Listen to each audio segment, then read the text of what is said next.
Hello everyone, good morning. সবাই কেমন আছো? আজ হচ্ছে বুধবার, আজ হচ্ছে 12 তারিখ। তো আজকে আমাদের হোলি উৎসবে দেওঘর যাওয়ার কথা। তো তোমরা যারা আমার ভিডিও দেখো বা আমার লাইভে আসো, আমাকে যারা ভালোবাসো, প্রত্যেক দিন আমাকে যারা ফলো করো, তারা কিন্তু এটা জানো। তো যাওয়ার কথা ছিল দেওঘর, কিন্তু দেওঘর যাওয়াটা রাত্রেবেলা ক্যান্সেল হয়ে গেছে। তার কারণ হচ্ছে আমি যে দেওঘরে যে রুমটা বুকিং করেছিলাম, তো কম্পিউটারে সেই মেসেজটা দিয়েছিল, তো সেটা পেন্ডিং ছিল। তো সেই মেসেজটা হচ্ছে হোলি উৎসবের 2-3 দিন আগে কনফার্ম মেসেজ দেয়। তো গতকালকে রাত্রি আড়াইটে বলছি, মানে 1:30টার সময় কনফার্ম মেসেজ এসছে, রুম পাইনি বা জেনারেল রুমও পাইনি।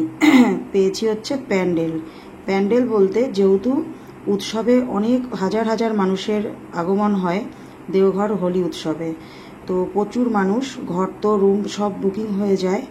তো কিছু প্যান্ডেল করা হয় আর কি। তো সেই প্যান্ডেল আর কি পেয়েছি আর কি আমরা। তো এবার চিন্তা করলাম যে প্যান্ডেলে কিভাবে থাকবো মেয়েকে নিয়ে, আর তারপর জামা কাপড় চেঞ্জ করা, অনেক সমস্যা থাকে। ধরো খোলামেলা জায়গা, সকালবেলা ঠান্ডা ঠান্ডা লাগতে পারে। ওপরে হয়তো ঢাকা থাকবে, সাইডে ঢাকা থাকবে কিনা জানি না। আমি কোনোদিন যেহেতু আমরা প্যান্ডেলে থাকিনি, তো অনেক কিছু চিন্তা ভাবনা করেই যাওয়াটা ক্যান্সেল করে দিলাম দেওঘরে। তো তাই বলে কি ঘুরতে যাব না? অবশ্যই যাব। ঠাকুরের কাছে যাওয়ার উদ্দেশ্যে যখন বেরিয়েছি, কারণ গতকালকে রাত্রেবেলায় আমি মায়ের কাছে চলে এসেছিলাম, তো এই জন্যই আর কি মায়ের ওখান থেকেই বেরোলাম। তো আমাদের এখান থেকে স্টেশনও কাছে, আর তারপরে যেহেতু বাড়ি ভাড়া ছেড়ে দেবো, ওই তোমরা তো অনেকেই জানো বাড়িতে যে সমস্যাটা হয়েছিল, আমি একটা ভালো ঘর পেয়ে গেছি। তো এই মাসের মধ্যেই সেই ঘরে চলে যাব। তো অনেক রকম হিট মেরে কথা বলছে বাড়িওয়ালা, তো সেগুলো আর কি ঠিক ভালো লাগছে না। তখন সকালবেলায় একটা ঠাকুরস্থানে যাব, বেরোবো, দিয়ে তখন হয়তো কিছু একটা বললো সকালবেলায় বা কিছু, মানে আমাদেরকে বলছে লোককে শুনিয়ে তখন হয়তো মাথা গরম হয়ে যাবে বা কিছু বলবো। তোমাদের দাদাও যেহেতু বাড়িতে একটা মানে কথা কাটাকাটি করে আর কি যেতে চাই না ঠাকুরস্থানে কেন, যে কোনো জায়গাতেই ওইভাবে বেরোতে নেই। তো যাই হোক, তার জন্য মায়ের কাছে চলে এসেছিলাম যে নিজেদের মতন নিজেরা ভালোভাবে বেরোবো। তো যাই হোক, দেওঘর যাওয়া যেহেতু ক্যান্সেল হয়েছে, যাব বলে যেহেতু বেরিয়েই পড়েছিলাম গতকালকে রাত্রেবেলায়, তো সকাল 8টায় বেরোতাম, 8:50-এর যে ট্রেনটা, সেটাতে শিয়ালদা থেকে আমরা দেওঘর যেতাম। যেহেতু দেওঘর যাওয়া ক্যান্সেল হলো, তো হঠাৎ করে রাত্রেবেলায় ঠিক করলাম যে তারাপীঠ যাব। আমার তো মাথায় হাত যে সবাই আশা করে বসে আছি, কি করব। তো যাই হোক, তারাপীঠ যাওয়ার উদ্দেশ্যে বেরিয়ে পড়েছি। তবে দেখো কোথায় যাওয়ার কথা আর কোথায় যাচ্ছি। সত্যি আজকে মন থেকে বিশ্বাস করলাম বা মন থেকে অনুভব করতে পারছি, যেহেতু তারাপীঠ হোটেল থেকে আমি আজকে ভিডিওটা এডিট করছি, ভয়েস ওভার দিচ্ছি, তো সত্যি মা আমাকে টেনেছে, মানে আমাদেরকে টেনেছে, এটাই মানে একদম সচক্ষে প্রমাণ পেলাম। নালে কোনো দিন দেওঘরে আমি 10-12 বার গেছি, 2014 সালে দীক্ষা নিয়েছি আমরা, কোনো দিন এরকম হয়নি। তো এবছরই দেখো প্যান্ডেল পেলাম, কিন্তু যেদিন থেকে আমাদের রুম বুকিং করার জন্য মেসেজ দিয়েছে, আমি কিন্তু পরের দিনই রুম বুকিং করেছি, মানে সবার প্রথমে, কিন্তু আমি প্যান্ডেল পেলাম, আমার তো রুম পাওয়ার কথা ছিল। তো যাই হোক, তো জানি না, হয়তো সত্যি মা টেনেছে, এর জন্যই আজকে তারাপীঠ যাওয়ার উদ্দেশ্যে বেরিয়ে পড়েছি। তো তোমরা দেখতেই পারলে যে নৈহাটি আসলাম, নৈহাটির থেকে কিছু খাওয়া দাওয়া করে নিলাম, সবজি ভাত 50 টাকা করে নিল, তবে একদম ভালো হয়নি, কি আর বলি তোমাদের, তো খেতে তো হবে। তো মানে দুপুর 1:05 এই যে নৈহাটি থেকে রামপুরহাট লোকাল, তো এই ট্রেনেই আমরা যাচ্ছি। তো দেখো উঠে পড়েছি, এটা হচ্ছে রামপুরহাট যাওয়ার ট্রেন, লোকাল গাড়ি এটা, তবে খুব ভালো, আরামসে যাচ্ছি, তোমরা দেখতেই পাচ্ছ।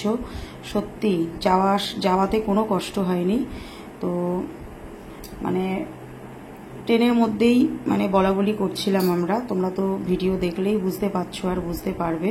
সিটও পেয়ে গেছি, ফাঁকায় আরামসে যাচ্ছি। আর বর্ধমানে না ট্রেনটা পুরোটাই ফাঁকা হয়ে গেল, মানে আমাদের এই বগিটার থেকে বসার সিট পেয়েছিলাম, কিন্তু এই বগিটার থেকে না একসাথে 60 জন নেমে গেল, ঠিক আছে। তো যাই হোক, তারপর দেখতেই পাচ্ছ ট্রেনের মধ্যে আছি। তো ডিম সেদ্ধ মেয়ে খাবে বললো, তো মেয়েকে ডিম সিদ্ধ দিলাম। তো তোমাদের দাদা বললো তুমিও খাও, আমি বললাম তুমিও খাও, দিয়ে 3টে ডিম সেদ্ধ নিয়ে নিলাম। তোমাদের দাদা পাশের সিটে আছে, ও জানলার ধারে বসবে, মেয়েও জানলার ধারে বসবে, আর আমি হয়ে গিয়েছি এখন জানলা ছাড়া মানুষ। এবার মেয়েকে ছেড়ে একা বসছিও না, আবার উল্টো বসতেও পারি না, কি করব। তো যাই হোক, সেই সকালবেলায় ধরো নৈহাটিতে নেমেছি 10:30টার সময়, তারপরে ধরো 11:30 12টা নাগাদ ভাত খেয়েছি। খিদে তো পাবেই, তাই না বলো। আর রাত্রেবেলায় ট্রেনটা আমাদের তার রামপুরহাটে ঢুকেছে, তখন বাজে হচ্ছে 8:15-20, 8:30টার কাছাকাছি। এবার যেহেতু এতটা সময়, তো খিদে তো পাবেই। তারপরে দেখো খানিকক্ষণ যাওয়ার পর মেয়ে আবার বললো, মা শশা খাবো। একটা শশা 10 টাকা নিল, তোমাদেরকে কি বলি। তো কি আর করা যাবে, পরে মেয়ে একটা খেয়ে আমাদেরকে দিয়ে দিল। তার জন্য ওকে অনেকটা বকাবকি করছিলাম যে খাবি না যখন চোখের খিদে কেন আনিস, একটা শশা 10 টাকা। তো তোমাদের দাদা বললো ছেড়ে দাও, খিদে পেয়েছে হয়তো। সেটা না, ও খাক, ও 10 টাকা কেন 20 টাকা নিক, কিন্তু ও তো খাবে, ও না খেয়ে আমাদেরকে দিয়ে দিচ্ছে, তাহলে রাগ হবে না বলো। তো যাই হোক, তারপর দেখো আবার কিছুক্ষণ পর ঘুগনি আসলো। আমার সব থেকে বেটার লেগেছে এই ঘুগনিটা, 10 টাকা করে নিয়েছে। তোমাদের দাদা খেলো না, একটুখানি খেলো মেয়ের থেকে। আর এখানে মানে এটা কি জানো স্টেশন, মল্লারপুর নাকি কি, তো অতটা বুঝতে পারছি না, মানে ক্যামেরাটা হেজি হেজি আসছে দূর থেকে। তো যাই হোক, তো এখানে ট্রেনটা খানিকক্ষণ দাঁড়িয়েছে, তো এখান থেকেই ঘুগনিটা নিয়ে নিলাম। খুব সুন্দর করেছিল, আমার যেন মনে হচ্ছে মুখটা কেমন একটা হয়েছিল, মানে ভালো লাগলো আর কি, মানে ঘুগনিটা খাওয়ার পর। তো যাই হোক, এবার এখান থেকে ট্রেন ছেড়ে দেবে। তো তোমাদের দাদা তো পাশের সিটে বসে আছে। আর এই দেখো চলে এসেছি তারাপীঠ শ্মশান। এটা কিন্তু ধুর ব্যাং, তারাপীঠ শ্মশান বলছি, সরি, তারাপীঠ স্টেশন। তো এই তারাপীঠ স্টেশনটা কিন্তু খুবই একটা মানে শুনশান স্টেশন আর কি, রাত্রেবেলা বেশ ভালো বোঝা যায়। তো সন্ধে হলেই এই স্টেশনে কিন্তু একটাও লোক থাকে না। তো তারাপীঠ স্টেশনে কেউই নামে না, নামে হচ্ছে রামপুরহাটে। তো তারাপীঠের পরের স্টেশনই হচ্ছে রামপুরহাট, ওখান থেকে আমরা অটো বা টোটো গাড়ি করে চলে যাব মন্দির।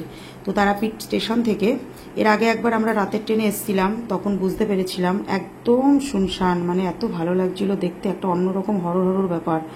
আমার কিন্তু খুব ভালো লেগেছে। তো যাই হোক, দেখো রামপুরহাটে পৌঁছে গেছি ওভারব্রিজ দিয়ে উঠে। এবার নিচে নেমে যাব, নিচে নেমে আর কি বাইরে গিয়ে একটু চা খাবো, চা খেয়ে তারপর আর কি অটোতে উঠবো। তো ওভারব্রিজ দিয়ে নেমে যাচ্ছি। এই ট্রেন মানে আমাদের এই ট্রেনটাতেই মানে এত লোক নেমেছে। তবে ওই ট্রেনটায় আমরা আসলাম, তবে রামপুরহাট নয়, রামপুরহাট থেকে ট্রেনটা আরও অনেক অন্যদিকে চলে যাবে।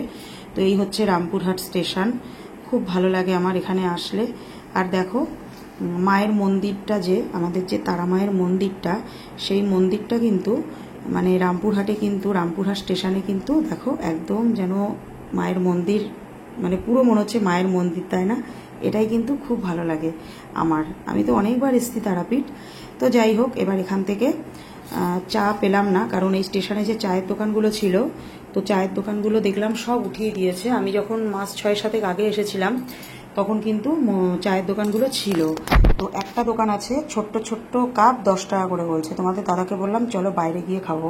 আর এই যে স্টেশনের মধ্যে যে অটো গাড়ি টাড়িগুলো দেখছো, এখান থেকে আমরা যাব না, এখান থেকে 40 টাকা 50 টাকা করে ভাড়া চায়। মানে তোমাদেরকেও বলে দিচ্ছি, শুধু আমার জন্য নয়, তোমরা যারা তারাপীঠ এসেছো বা আসোনি, তারা আমার ভিডিওটা যদি দেখে থাকো, তোমরাও এইটাই করো। এই যে এই বাইরেটায় বেরিয়ে এসে যে এই গাড়িগুলোও দাঁড়িয়ে আছে না, এরা কিন্তু 40-50 যে যেমন পাচ্ছে আর কি, কি বলবো, টুপি পরিয়ে ভাড়া নিয়ে নিচ্ছে। তো আমরা ওই যে সামনেটায় একটা স্ট্যান্ড দেখা যাচ্ছে, দেখতেই পাচ্ছ, ওইটুকুনি হেঁটে যাব। ওইখানে গেলে কিন্তু আমাদের ভাড়া নেবে 25 টাকা করে, আর এইখান থেকে নেবে 40 টাকা করে। তাহলে আমরা কেনই বা যাব বলো, পয়সা তো সস্তা না। যদি 25 টাকা করে মন্দির আমাদের নিয়ে যায় এইটুকু রাস্তা, তাহলে ভেতর থেকে কেনই বা আমরা 40 টাকা করে যাব। একটু না হলে দুপা হেঁটে বাইরেই বেরিয়ে এলাম, তাই না। রাস্তাঘাটে বেরোলে না আমি এইভাবেই বুঝে শুনে চলি। তো কারণ আমাদের অল্প সামর্থ্যের মধ্যে কিন্তু আমাদের সাধ্যের মধ্যে স্বাদ পূরণ করতে হয়, কাজেই উল্টোপাল্টা পয়সা খরচ করার মতন কোনো ইচ্ছা আমার নেই। তো যাই হোক, তারপর দেখো অটো গাড়িতে উঠে পড়েছি। তোমাদের সাথে ভয়েস ওভার অ্যাড করছি, আর মানে মন্দিরের ঘন্টা বাজছে। তো আগামীকাল তোমাদের পুরোটা ভালোভাবে শেয়ার করাবো, আজকেও শেয়ার করাবো। দিনের বেলায় আর রাত্রেবেলায় অনেকটা ডিফারেন্স। তো যাই হোক, তো মায়ের মন্দিরের যে ওই গেটটা দেখতে পারলে, ওইটাই কিন্তু তারাপীঠ মন্দিরে ঢোকার আর কি গেট। খুব ভালো লাগে ওই জায়গাটা আমার। তো তারপর দেখো মন্দিরের কাছাকাছি চলে এসেছি। তো দেখতেই পাচ্ছ কত হোটেল, তবে আমরা এইদিকে থাকবো না, আমার খুব ইচ্ছা করছে আজকে, জানো তো আগের বারে এসে আমরা রাস্তার অপোজিটে ছিলাম, তো আমার এইবারে ইচ্ছা করছে যে যখন আমার মানে মা যখন টেনেছে, এটা 100%, মা না টানলে কখনো এটা হয় না। দেওঘর না গিয়ে আজকে আমরা তারাপীঠ, আমার দেওঘরে এখন মানে পৌঁছানোর কথা 7টার সময়, সেখানে আমি 8:30টার সময় তারাপীঠে এসে নামলাম। তা সেটা কি বলবো বলো। তো যাই হোক, আমার খুব ইচ্ছা করছিল যে মন্দিরের সামনে ঘর নেবো, মানে মন্দিরের কাছাকাছি যদি থাকতে পারি। তো যাই হোক, তো রাস্তায় দাঁড়িয়ে আছি, তো এই দাদাটা আবার বললো, ওই ফটোতে কার্ডের মধ্যে রুমের ছবি দেখাচ্ছে, বলছে আমাদের একটা রুম আছে, কটা আমাদের রুম আছে, আপনারা দেখুন। তো আমি বললাম না, এখানে দেখবো না। বললো দেখুন না, দেখলেই কি নিতে হবে? তো তোমাদের দাদা বললো চলো দেখেই আসি। তো তারপর দেখো একদম রোডের বাঁ সাইডে, আর মন্দির তো রোডের ডান সাইডে আর কি, যেদিক থেকে আমরা অটো করে স্টেশন থেকে গেলাম। তো দেখো এইদিকে দাদাটা নিয়ে যাচ্ছে রুমে। তবে সত্যি কথা বলতে আমাদের ঠিক ভালো লাগেনি, 700 টাকা করে রুমগুলো বলছিল, তোমরা দেখলে বুঝতেই পারবে। আমি বেশি দেখিনি, কারণ তোমাদের দাদাকে বললাম দেখো এতটা জার্নির পর আমার আর ভালো লাগছে না, তুমি ডাইরেক্ট মন্দিরের কাছে চলো। তো তাও তোমাদের দাদা বলল দেখো, যেহেতু বারবার বলছে। তো এই দেখো রুম, এই ছোট্ট একটা রুম, তো 700 টাকা ভাড়া বলছে। আমার খুব একটা পছন্দ হয়নি, আর প্রচণ্ড একটা কেমন একটা গ্যাস গন্ধ ছিল ঘরের মধ্যে, হয়তো বন্ধ ছিল দরজা জানলা, তার জন্যও হতে পারে। আমার রুমটার মধ্যে ঢুকেই একটা কেমন দুর্গন্ধ লেগেছে, আমি তার জন্য আমার ঠিক পছন্দ হয়নি। বাড়িতেও গন্ধ সহ্য করি, ওই মানে বাড়িওয়ালা যে টয়লেট করে রেখে দেয়, কি আর বলি তোমাদের, হাসিও পায় আবার রাগও হয়। তো এক জায়গায় ঘুরতে এসেও যদি সেই গ্যাস গন্ধ সহ্য করতে হয়, তাহলে কি হয় বলো। তারপর দেখো মন্দিরের রাস্তায় চলে এসেছি, আগামীকাল তোমাদের ভালোভাবে শেয়ার করাতে পারবো। তো এখানেই ঘর দেখলাম, তো মানে ঢুকতে ঢুকতেই প্রসাদ পেয়ে গেলাম মন্দিরের সামনে। তো যাক, মানে কি আর বলি তোমাদের, এত ভালো লাগছে। আর আরেকটা কথা তোমাদের বলার ছিল, যখন মন্দিরের একদম গেটের কাছে ঢুকছি, মানে যেখানে আর কি অটো থেকে নামালো আমাদের, তখন ঢুকতেই না, যখন ঢুকছি, আর একটা বয়স্ক করে দিদা, কাকিমা জেঠিমার মতন হবে, মানে দিদা ঠিক না, আমাকে এসে হাতটা ধরে বলছে মা আমাকে 1 টাকা দিবি, আমি রুটি খাবো। দিয়ে আমি না বেরিয়ে আসছিলাম, দিয়ে হট করে আমার মাথার মধ্যে মানে ব্যাপারটা ঘুরে গেল যে 1 টাকা চাইলো, রুটি খাবে, 1 টাকা দিয়ে কি রুটি খাওয়া যায়? দিয়ে তোমাদের দাদাকে বললাম শিগগিরই ডাকো। তারপর উনাকে কাকিমা কাকিমা করে ডাকলাম, তো তোমাদের দাদা আবার 2 টাকা দিল। তো খুশি হয়ে না প্রণাম করে টাকাটা নিল। তো যাই হোক, এইটাই মানে মানে তোমাদেরকে বলছি আমার কেমন একটা যেন লাগছে। তো জানি না ঠাকুরের কি মহিমা, বলতে পারবো না। তো অবশেষে একদম মন্দিরের পাশে এই রুমটা পেলাম, তোমরা দেখতেই পাচ্ছ মন্দির, তোমাদেরকে দেখালাম, একদম জানলার সামনে মন্দির দেখা যাচ্ছে, এই যে জানলা, পাশে মন্দির। মা আমার ইচ্ছা পূরণ করেছে, কারণ মন্দিরের পাশে বেশিরভাগ হোটেলই বুক হয়ে গেছে হোলি উৎসবের জন্য। আগামীকাল সমস্ত হোটেল বুক হয়ে যাবে, মানে অনলাইনে বুকিং হয়ে গেছে। কিন্তু দেখো একদম নতুন এই রুমটা আমরা ভালোভাবে পেয়ে গেছি, আগের রুমটার থেকে এই রুমটা অনেক ভালো লেগেছে আমার, পয় পরিষ্কার, একদম নতুন। আর 2 দিনে ভাড়া কত নিচ্ছে জানো? 800 টাকা। সব কিছুই ঠাকুর আমাদের সুন্দরভাবে মিলিয়ে দিচ্ছেন। সত্যি গো, একেই বলে তিনি যদি সবই মায়ের ইচ্ছে। তো যাই হোক, তো 600 টাকা করে রুম ভাড়া বলেছিল, তো 2 দিনে আমরা 800 টাকা রুম ভাড়াটা করেছি। একবারেই দাদাটা নিজেই বললেন যে আপনারা কত দিতে পারবেন। আমি বললাম দাদা আমরা 2 দিনে 800 টাকা দেবো, পরশু দিন চলে যাবো। বললো ঠিক আছে, আপনারা চাবি নিয়ে ঢুকে যান। তো যাই হোক, তারপর দেখো রুম মন্দিরে গেলাম, এই মন্দিরে বলছি রুমে গিয়ে একটু ফ্রেশ ট্রেশ হলাম। আর জামা কাপড় চেঞ্জ করিনি, কেন বলো তো, এখন বাজে 9:30, এখন আর চেঞ্জ করে সেজে গুজে কী করব। তো যেহেতু রাত হয়ে গেছে, তো আর ভালো লাগছে না। তো এখন একটু ফ্রেশ হয়ে চোখ মুখ ধুয়ে টুয়ে হাত পা ধুয়ে বেরোলাম। মেয়ে একটু ফুচকা খেলো, একবারে একটু চা খাবো, চা খেয়ে 10টা 10:30 নাগাদ একবারে রাতের ডিনারটা করে একদম রুমে ঢুকে যাব, কারণ একটু রেস্টের প্রয়োজন। তারপর আবার আমার লাইভ করতে হবে। তোমরা আমার গলাটা শুনেই বুঝতে পারছো আমি কতটা টায়ার্ড, তবুও আমি, এটা আমার কাজ, ভিডিওটা আমাকে আপলোড দিতে হবে, এডিট করতে হবে, তার জন্য আমি করছি, নাহলে বিশ্বাস করো আমার একদম ভালো লাগছে না। তারপর দেখো হোটেলে ঢুকে গেছি। এই হোটেলটায় কিন্তু আমরা যতবার তারাপীঠ আসি, পয় পরিষ্কার, এত ভালো, এই হোটেলটাতেই আমরা খাই। তোমার একদম গেটের বাঁ সাইডে তোমার 60 টাকা করে নিরামিষ খাবার নেয়, আজকে এবারে 70 টাকা নিল। আমি বললাম ভাই কী ব্যাপার? বললো দিদি দাম বেড়ে গেছে 10 টাকা। আমি বললাম ঠিক আছে, পেট চুক্তি বলে না, পেট চুক্তি মানে তোমরা বুঝতেই পারছো। তোমার একদম যতবার খুশি তুমি ভাত নাও, তরকারি নাও, কোনো ব্যাপার নেই, তুমি যত খেতে পারো, কিন্তু ওই 70 টাকা, আগে 60 টাকা ছিল, এখন 70 টাকা। দেখতেই পাচ্ছ বাসমতি চালের ভাত, প্রতিবার কিন্তু এই হোটেলে বাসমতি চালেরই ভাত দেয়, এটাই এদের নিয়ম। ঝুরি আলু ভাজা, আলু পটল, আলু পোস্ত আর ডাল, তার সাথে ছিল চাটনি পাঁপড়, অসাধারণ অসাধারণ। তো দুটো নিয়েছি খাবার, কেন বলো তো, 3টে খাবার নিয়ে বেকার নষ্ট হবে। কারণ ওরা যদি পরে 2বার 3বারও ভাত চাই না, ওরা যতবার ভাত তরকারি ডাল চাওয়া হবে ওরা ততবারই দেবে, মানে একজনার মানে একটা প্লেটে ততবারই দেবে। তো 3টে নিয়ে লাভ নেই, আমাদের একটা নিলে আমার আর মেয়ের খাওয়া হয়ে যাচ্ছে। আমাদের প্রথমে যেটুকু ভাত দিয়েছে, পরে 2বার ভাত নিয়েছি, মেয়ে আর আমার পেট ভরে গেছে, আমরা আর খেতে পাচ্ছি না। তো যাই হোক, খুব ভালো লাগলো, মানে ভালো লাগে এই হোটেলটায় খেতে। তো খাওয়া দাওয়া করে রুমে যাব, তোমাদের দাদা বললো শশা নিয়ে নিই। তো চলো বন্ধুরা, ভিডিওটা আর বেশি বড় করছি না, এখন রুমে চলে যাব, কারণ কালকে সকালবেলা আবার পুজো টুজো দেওয়ার ব্যাপার আছে।